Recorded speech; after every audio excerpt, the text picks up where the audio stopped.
Sejam bem-vindos a mais uma aula. Olá, oitavo ano. Então, nós estamos aqui hoje para falar sobre as independências na América Espanhola. Este evento acontece no final do século XVIII e início do século XIX. É justamente no mesmo período que está acontecendo a Revolução Francesa, que está acontecendo justamente a conquista napoleônica na Europa. As guerras napoleônicas estão acontecendo.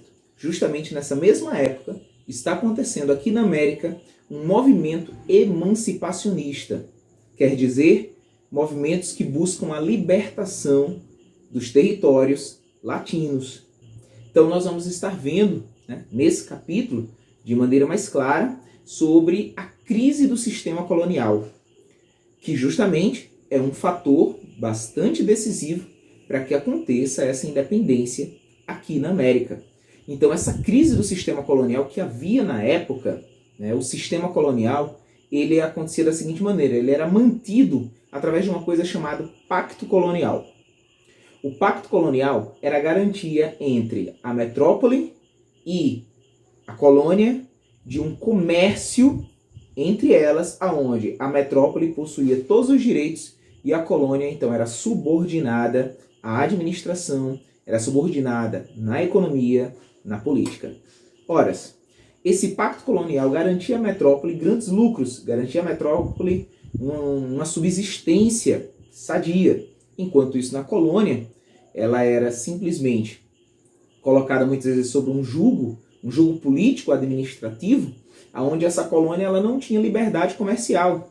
Por que não? Porque o próprio pacto garante isso. A colônia só pode comercializar com a sua metrópole. O Brasil só poderia comercializar com Portugal. Do mesmo jeito, todo o território espanhol aqui na América só podia negociar com a própria Espanha. Era a Espanha quem revendia essas mercadorias na Europa. Então vejam, como a situação naquela época era um tanto delicada, muito diferente de hoje, onde as nações elas são livres para fazer o comércio com quem elas querem. Naquela época não era assim. Então, é nesse período também que nós vamos ver que o que vai contribuir bastante para que aconteça esse fenômeno é justamente a posse de José Bonaparte, irmão de Napoleão.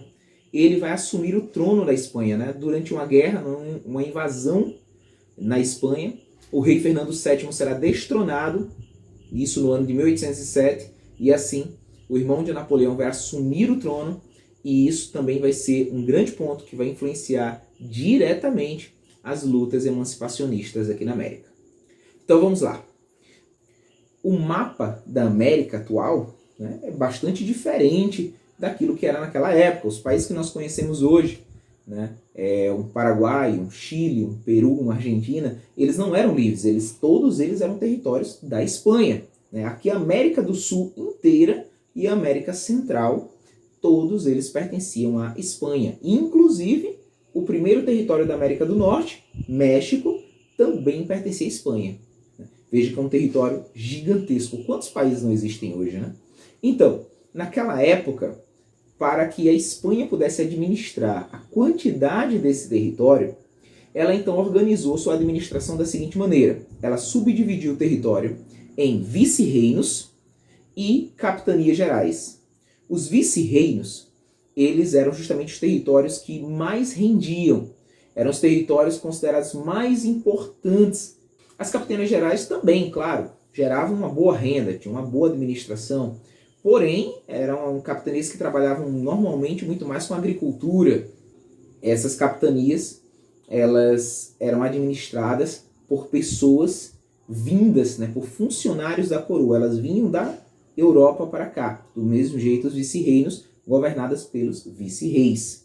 Era um poder gigantesco. Naquela época, então, a sociedade aqui na América ela era organizada da seguinte maneira. Havia, então, a sociedade colonial, que nós, então, designamos como que uma pirâmide, para poder explicar.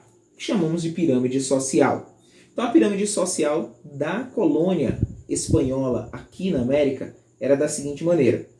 Primeiro grupo, que ficava no topo, eram os chapetones. Os chapetones eram as pessoas que vinham da Espanha para cá, justamente para ocupar aqueles cargos nos vice-reinos e capitanias.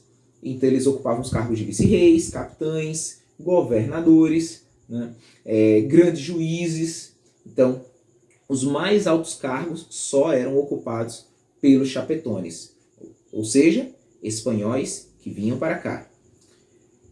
O segundo grupo é o grupo dos crioulos. Os crioulos, eles eram também espanhóis. A diferença dos crioulos para os chapetones é que eles tinham nascido aqui na América. Quer dizer, os chapetones viviam aqui e aqui tinham seus filhos, e estes filhos, por sua vez, então também espanhóis, claro, sangue espanhol, filho de pai e mãe espanhola, mas por ter nascido na América, ele já faz parte do segundo grupo. Ou seja, nós já percebemos aí uma pequena discriminação social, né? Porque os crioulos não ocuparão aqueles cargos, os crioulos não terão aquela mesma ascensão social que um chapetone possui. Claro, não quer dizer que os crioulos não tenham nada.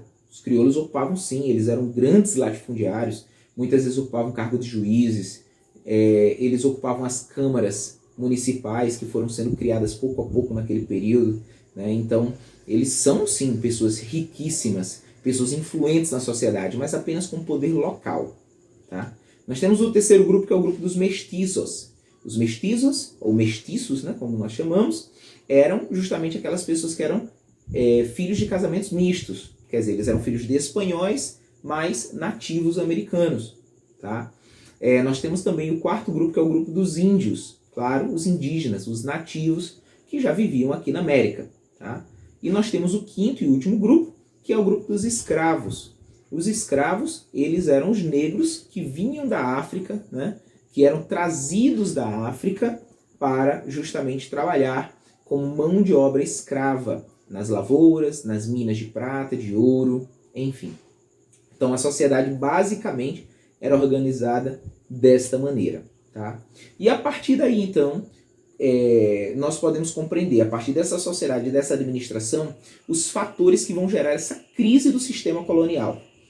Essa crise vai ocorrer por alguns pontos, né, que podemos resumir aqui.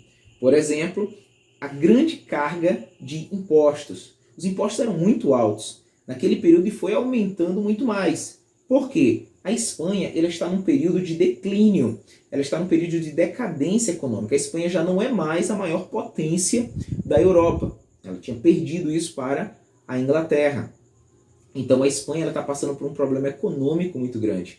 Né? Além do mais, ela também se envolveu em algumas guerras na própria Europa e até mesmo na guerra de independência dos Estados Unidos. Isso gerou novos custos e ela precisava reaver. Então, os impostos eram para garantir a manutenção da sociedade espanhola. Ora, isso até acabou gerando uma pequena revolta aqui, né, chamada Revolta dos Comuneiros, né, que eram os crioulos que justamente se voltaram contra essa cobrança gigantesca. Né? Um outro fator é a proibição das manufaturas. Ora, o Pacto Colonial já previa isso. Né? A colônia ela cede matéria-prima para a metrópole, em troca, a metrópole é quem cede os manufaturados para a colônia. A colônia ela não pode produzir. Então, algumas tentativas aqui na América de manufaturas fracassaram. Né? Quando o governo sabia, então essas pessoas elas eram impedidas de produzir. Tá? Um outro ponto é a disparidade social. Ora, nós vamos ver uma sociedade bastante distinta. Né? Nós temos então o primeiro e o segundo grupo, chapetones e crioulos, espanhóis, que eles ocupam então a elite da sociedade. E os outros, mestiços, índios e escravos, eles são justamente a grande massa, como chamaríamos assim, a massa social. Ora, essa distinção vai gerar muitos conflitos. Por exemplo, duas revoltas que vão acontecer no século XVIII ainda, que é a revolta de Atahualpa e de Tupac Amaru. Os dois são descendentes de indígenas. O Atahualpa é mestiço e o Tupac Amaru, ele é indígena mesmo. Né? Eles se revoltam, né, contra a obrigatoriedade da mão de obra indígena, né, apesar de não serem escravos oficialmente falando, mas muitas vezes sim eram obrigados a trabalhar até num sistema compulsório chamado mita. A mita foi criada pelos próprios indígenas, pelo Império Inca, mas a Espanha né, ela tomou posse desse sistema de trabalho e acabou então, continuou aplicando sobre os indígenas. Então eles se revoltaram contra isso. São revoltas que chamaríamos de revoltas populares, né? Então aquele grupo dos indígenas, alguns escravos e até alguns mestiços se uniram para lutar contra a dominação da elite. Claro, não vão conseguir bons resultados, tá? Nós também temos um outro fator, que são os chapetones, que são os privilegiados dessa sociedade espanhola aqui na América. Nós vimos que os chapetones são aqueles que podem ocupar os altos cargos, né? Ora, e os crioulos, apesar de também serem elite, eles são proibidos de ocupar esses altos cargos. Claro, compreendemos de que um cargo, por exemplo, de vice-rei, ele é o maior poder aqui na América, né, no domínio espanhol. Então ele só está abaixo do rei da Espanha. Quer dizer, tudo o que acontece aqui na América é o vice-rei quem resolve. Então, claro, o rei espanhol ele não vai colocar qualquer pessoa, uma pessoa desconhecida para ocupar esse cargo, né? Então, por isso que justamente vem os espanhóis para cá. É compreensível essa atitude.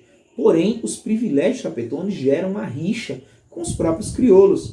E os crioulos, então, até influenciados pelas ideias iluministas que estavam em grande voga na época, né? Claro, a própria Revolução Francesa influenciada demais pelo iluminismo, né? Então eles acabaram tornando-se oposição e os líderes das lutas de emancipação na América. Então, claro, a partir daí nós vamos compreender porque os crioulos vão lutar contra os próprios chapetones, né? Porque eles querem alçar, né, galgar novos cargos, novos poderes aqui na América e justamente são impedidos pelo estamento social, né, como nós também podemos chamar. Tá? Então, ok, a crise está instalada. Nós vemos agora de que a situação é essa, né? Então, outros dois fatores que aconteceram, são fatores agora externos do território, né, mas que influenciaram bastante, que foi justamente a independência dos Estados Unidos. Ela influencia, psicologicamente falando, né, a população crioula e mestiça. Por quê? É o primeiro território na América que se torna livre, que se torna independente de uma metrópole europeia. Quer dizer, isso já lança bases para que eles pensem, é possível sim libertar-se. E por outro lado, a independência do Haiti, que também vai acontecer na virada, né, para o século XIX, logo no iniciozinho. O Haiti ele era uma colônia, né, você vê então no mapa, ele era uma colônia da França. Na verdade é uma ilha única, né, de um lado é a República Dominicana, do outro o Haiti, e o Haiti então vivia, claro, com um sistema escravista também, como era próprio daquela época, e a França, que estava passando justamente por um processo de revolução, os jacobinos, ao assumirem o poder, eles decretam o fim da escravidão nas colônias francesas. O que acontece? Né? Um líder, né, ex-escravo chamado Louverture, ele é quem lidera a resistência. Ele liderando essa resistência, ele acaba conquistando toda a ilha, até mesmo o lado espanhol da ilha, a parte de São Domingos. Tá? Com o passar dos anos, Napoleão toma o poder na França. Quando Napoleão toma, a escravidão volta. Voltando à escravidão, aquela luta permanece, porque o Haiti não quer aceitar mais viver como escravo. Né? 90% da população do Haiti era escrava negra. Tá? E aí, o que acontece? Aparece então um outro líder chamado Dessalines. O Dessalines então continua o combate agora contra as tropas francesas. Tá? Ele consegue então a independência do Haiti em 1804, né, o ano da independência do Haiti.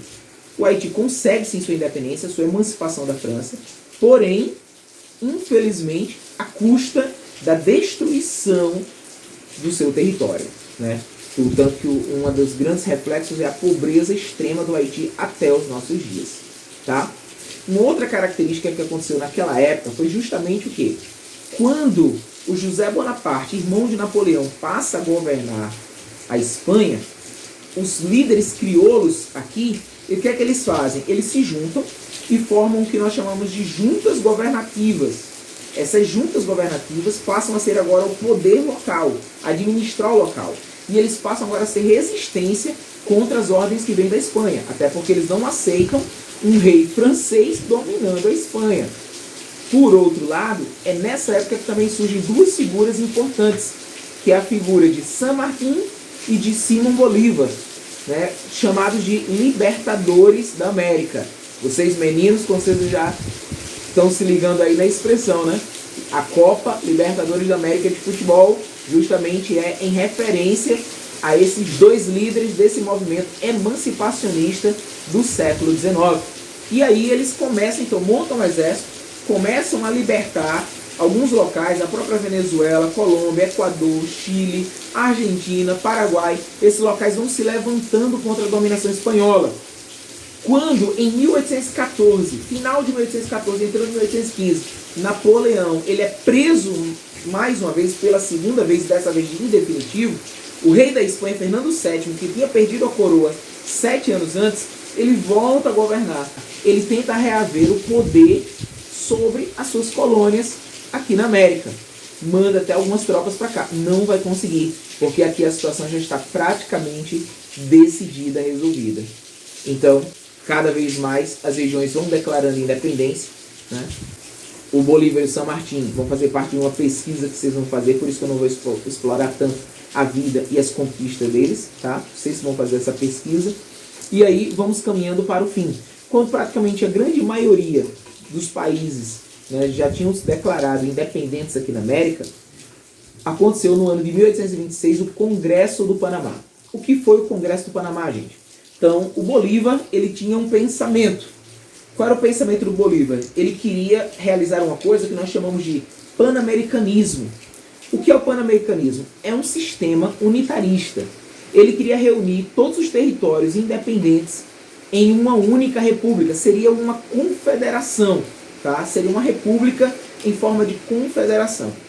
Dessa maneira, ia haver um único governo para todos os territórios.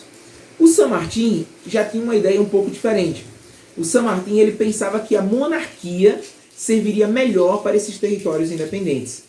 Claro, houve embates dentre essas duas ideias. O Bolívar pensa em república, mas ele pensa de maneira unitária. O San Martín pensa em monarquia, mas ele pensa que cada território que foi sendo liberto, ele teria sua própria monarquia. Cada seriam os poderes locais, tá? Porém, no meio das discussões, nós vamos ver que nenhuma das ideias serão vencedoras. Aparentemente, a república vence, sim, mas não aos moldes que o Bolívar queria. O Bolívar queria de maneira unitária, venceu então os poderes locais em forma de república.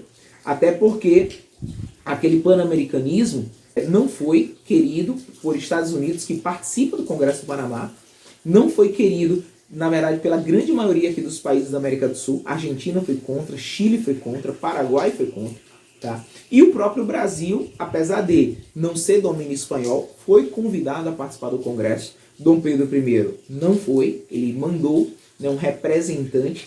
O Brasil era uma monarquia, né? Então não tinha também interesse em ver essa república unitária tão gigantesca nesse território. Então também voltou contra. No fim, a ideia ficou realmente das repúblicas, cada uma cuidando de si, certo? No fim de todo esse contexto, apenas Cuba que vai permanecer ainda sob domínio espanhol, tá? Cuba, na verdade, só vai conseguir sua independência em 1898, tá? Então vai demorar um bocadinho ainda para eles conseguirem a sua libertação. Tá bom, gente? Então valeu. Esse é o resumo da nossa aula, tá? Então acompanha pelo material que vamos estar enviando e responde aí as atividades. Então, Deus abençoe e a gente se encontra na próxima semana.